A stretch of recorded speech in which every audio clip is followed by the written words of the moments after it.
خداوند متعال نے ہمیں سختی سے واجبات پر عمل کرنے کا حکم دیا ہے اور سختی سے محرمات سے بچنے کا حکم دیا ہے۔ اس کے فوائد میں سے تیسرا فائدہ یہ ہے کہ ولایت اہل بیت اطہار جس کے ہم معتقد ہیں وہ فائدہ دے گی۔ اگر ہم نے واجبات کی پرواہ نہ کی، محرمات کی پرواہ نہ کی تو ولایت اہل بیت بھی فائدہ نہ دے گی ہمیں۔ اہل بیت اطہار اپنی ولایت کے ذریعہ پھر ہمارے لیے کچھ نہیں کریں گے۔ یہ اس بارے میں آغا امام باقر علیہ السلام نے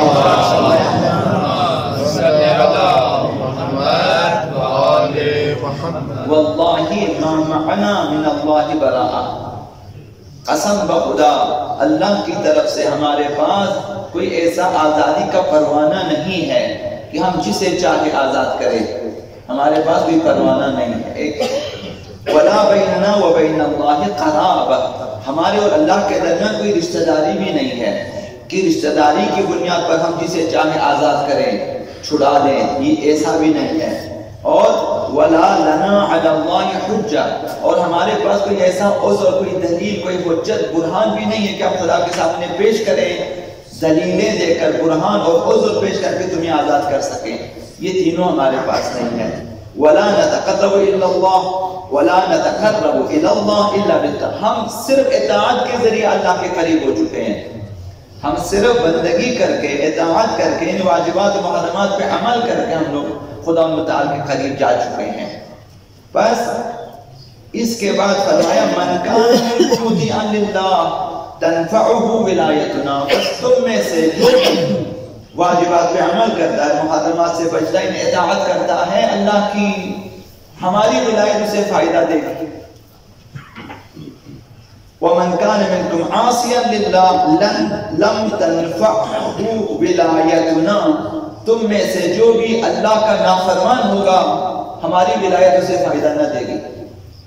یہ نتیجہ، فیصلہ، وَلَا تَغْتَرُّوا وَيْحَكُمْ لَا تَغْتَرُّوا، امام نے فرمایا وَيْحَكُمْ، افسوس ہوگا اگر تم نے دھوکہ کھا لیا ولایت اہل بیت کو ماننے پر، دھوکہ کھا لیا، یعنی عمل نہ کیا، واجبات کی پرواہ نہ کی، محرمات کی پرواہ نہ کی، صرف یہ کہنے پر کہ ہم شیعہ ہیں، ہم ولایت اہل بیت کے ماننے والے ہیں۔ فرمایا لا تغتروا، خبردار دھوکہ نہ کھانا، ہمارے پاس نہ آزادی کا پروانہ ہے، نہ ہمارے خدا کی رشتہ داری ہے، اور نہ ہی ہمارے پاس کوئی حجت و دلیل ہے۔ ہم بھی بندگی کر کے اللہ کے قریب جا چکے ہیں، تم میں سے بھی جو بندگی کرے گا ہماری ولایت انہیں فائدہ دے گی، اور تم میں سے جو بھی نافرمانی کرے گا ہماری ولایت فائدہ نہ دے گی۔ تو فرمایا کہ دھوکے میں نہ رہنا، لہذا ہمیں بھی عمل کرنا اور اس اہل بیت اطہار کو عمل کرنا ہوتا ہے۔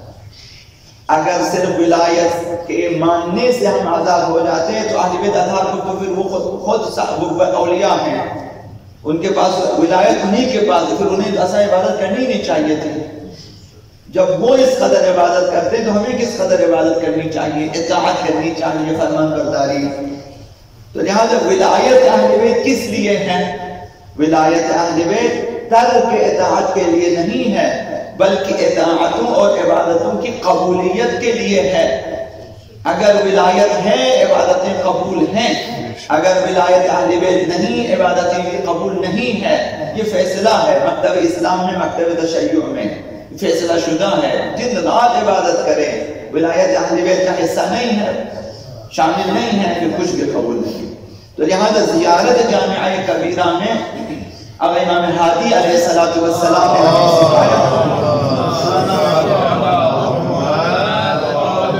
کہ زائرین اہل بیت خدا کی بارگاہ میں یہ کہو، اہل بیت اطہار کی بارگاہ میں زیارت پہ جا کے یہ کہو بِمُوَالَاتِكُمْ تُقْبَلُ الطَّاعَةُ الْمُفْتَرَضَةُ، آپ اہل بیت کی ولایت کے ذریعہ ہی خداوند واجبات کو قبول فرماتا ہے۔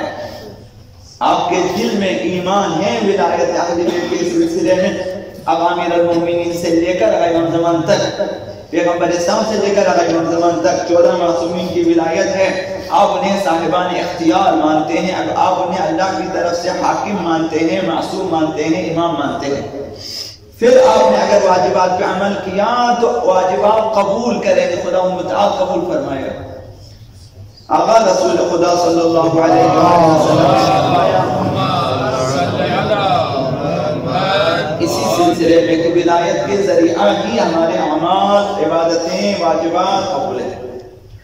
فرمایا لو ان رجلا لقی اللہ بعمل 70 نبیا، اگر کوئی شخص 70 انبیاء کے اعمال لے کر آ جائیں قیامت کے دن، اپنے اعمال اپنی جگہ 70 نبیوں کے جتنے اعمال کیے ہوں، اس نے تراویح پڑھی ہے، اس نے نوافل پڑھی ہے، اس نے سنتیں کی ہیں، اس نے نہ معلوم کیا سے کیا کیا ہے، مثلا جتنے اعمال 70 انبیاء کرتے ہیں، اس نے اتنے اعمال کیے لے کر آئے خدا متعال کے پاس، ثم لم یأتی بولایت اولی الامر منا اہل البیت، پھر ہم اہل بیت کی ولایت اس کے پاس نہ ہو، 70 نبیوں کا عمل انجام دیا ہے اس نے، لیکن اس کے پاس وہ اہل بیت اطہار کو صاحبان اختیار نہیں مانتا، اہل بیت اطہار کو معصوم من جانب اللہ مفترض الطاعہ نہیں مانتا، واجب الاطاعہ نہیں مانتا، صاحبان اختیار نہیں مانتا، اللہ کی طرف سے حاکم نہیں مانتا۔ مثلا فرمایا کہ ما قبل اللہ منہ صرفا ولا عدلا،